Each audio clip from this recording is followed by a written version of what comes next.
बाकी season 1 episode 4 episode का नाम है द बैटल बिगिंस। तो वो सब आमने सामने होते हैं तो डोप्पो के बारे में बताते हैं कि वो है शिनचिनकाई कराटे कॉम्बैट का फाउंडर और उसको गॉड ऑफ मार्शल आर्ट के नाम से भी जाना जाता है। और फिर बताते हैं कि हानामाया के बारे में, जब वो 15 साल का था वो हानामाया गैंग का बॉस बन गया था और इसकी ट्रेनिंग बिना किसी वेपन के हुई है। टोगावा बोलता है हाल ही में यहाँ 38 फाइटर्स के बीच मुकाबला हुआ था। ये दुनिया का सबसे लार्जेस्ट और मोस्ट कॉम्पिटिटिव और मोस्ट कटिंग एज टूर्नामेंट हो सकता है और जहां तक मुझे लगता है ये मार्शल आर्ट हिस्ट्री का सबसे ग्रेट इवेंट है और इस टूर्नामेंट का विनर और कोई नहीं, ये 17 साल का लड़का बाकी हानमा है। और मुझे ये सब जानना है कि तुम पांचों लोग इस टूर्नामेंट को कितनी इंपॉर्टेंस देते हो। और मैं इन पांचों को कोई टॉप 5 के बेस पर सेलेक्ट नहीं किया है। यहाँ कोई भी अपनी ट्रू एबिलिटी शो कर सकता है और इन सब में वो क्षमता है, इसलिए मैंने इन 5 लोगों को चुना है। और जो कि मैंने सुना है कि आप सबको डिफीट टेस्ट करना है और मैंने इन फाइटर्स में वो एबिलिटी देखी है कि ये आपकी विश पूरी कर सकते हैं। आप सब इस बारे में कुछ कहना चाहते हो? तो बाकी बोलता है तुम कौन सी फाइट की बात कर रहे हो? मैंने अभी हाँ नहीं कहा है। डोप्पो बोलता है कि अभी कैसे रहेगा? तो मास्टर बोलता है रिंग में नहीं, वो लड़ाई हमारी आम जिंदगी में होनी चाहिए, जैसे किसी किचन में जहाँ पानी उबल रहा हो। रत्सु बोलता है मुझे बता देना कि कब लड़ना है। तो हानामाया भी रेडी होता है और कोई रूल नहीं होगा, जो जिसे चाहे उसे चैलेंज कर सकता है और जो जिसे हारने पर मजबूर कर देगा उसकी जीत हो जाएगी। और खाते हुए, सोते हुए, कुछ भी करते हुए लड़ाई हो सकती है, कंप्लेन कोई नहीं करेगा और ये अभी से ही शुरू होती है और कोई भी किसी को भी टारगेट कर सकता है। तो लड़ाई शुरू हो चुकी है। कोई भी टाइम हो सकता है, कोई भी प्लेस हो सकता है और कोई भी अपोनेंट हो सकता है बिना किसी रूल के। तो बाकी वहां से चला जाता है और बोलता है कि मुझे कल जल्दी उठना है, जब फाइट हो तो मुझे बता देना। तो सिकोर्स्की जा रहा होता है और सोच रहा होता है कि मैं इन 5 लोगों में से किसी से भी लड़ सकता हूँ। और स्पैक अपने वार्ड में वापस आ जाता है और उसे देखकर सब हैरान होते हैं। तो डोप्पो और डोरियन जा रहे होते हैं साथ में। डोरियन बोलता है मुझे इतनी जल्दी अप्रोच करने के लिए थैंक्स। डोप्पो बोलता है मैंने सुना था कि तुमने मेरे डोजो में हंगामा कर दिया था, और बताओ हम कहाँ जा रहे हैं? तभी वहाँ रेत्सु आ जाता है और डोरियन उसे अपने साथ फाइट करने के लिए थैंक्स बोलता है। डोप्पो बोलता है अच्छा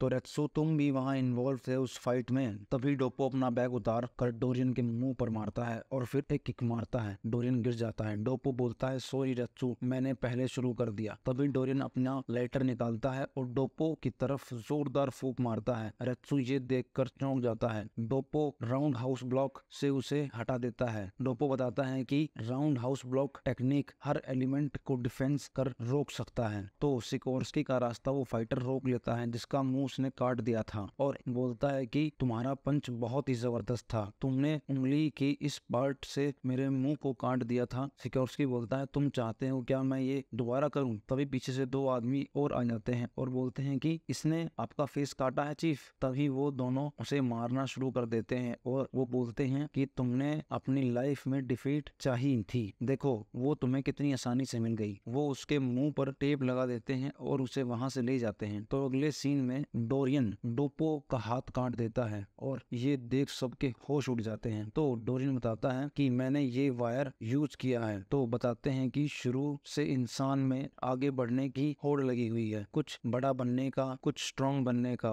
कुछ अलग बनने का। तो बात करते हैं इस वायर की, तो ये सबसे थिन है और लगभग इनविजिबल है और अनब्रेकेबल भी, और इसका मार्केट प्राइस कई $1000 पर मीटर है। और अभी इसमें टाइटेनियम है जिसकी कटिंग एज बहुत ही बढ़िया है और ये एक मास्टरपीस है। तो डोप्पो सोचता है कि ये इसने जब किया जब मैं इसको किक मार रहा था और ये इतनी थिन थी कि जैसे पता ही नहीं चला। और डोप्पो बोलता है कि लगता है कि अब हमें भी साइंस पढ़ने की जरूरत है, सही कहा ना रेत्सु? तो डोरियन बोलता है कि ये काफी इम्प्रेसिव है कि तुमने अपनी आर्टरी के इनर अपर आर्म पर प्रेशर लगाकर अपनी ब्लीडिंग रोक रखी है। क्या तुम्हें अब भी लड़ना है ग्रैंड मास्टर? तो डोप्पो बताता है कि मैं स्पेयर हैंड ट्रेनिंग से नफरत करता था। बिना हाथ बंद किए बैम्बू के आर पार मारना होता था, बहुत दर्द होता था, मेरी उंगलियां फ्रैक्चर हो जाती थी और डिसलोकेटेड भी हो जाती थी। तब मैं सोचता था कि अगर मुझे इन उंगलियों से छुटकारा मिल जाए तो मैं इस दर्द से बच सकता हूँ। और तभी डोप्पो उसी कटे हुए हाथ से डोरियन पर अटैक कर देता है, एक जोरदार अटैक करता है और रेत्सु ये देख कर चौंक जाता है। और डोप्पो बोलता है मेरा सपना पूरा करने के लिए थैंक्स। सब सोचते हैं इसने अपने कटे हुए हाथ से कैसे अटैक किया और डोरियन हंसने लगता है। तो सिकोर्स्की को वो एक जिम में ले जाते हैं और वो बोलते हैं कि बताओ चीफ अब इसके साथ क्या करना है।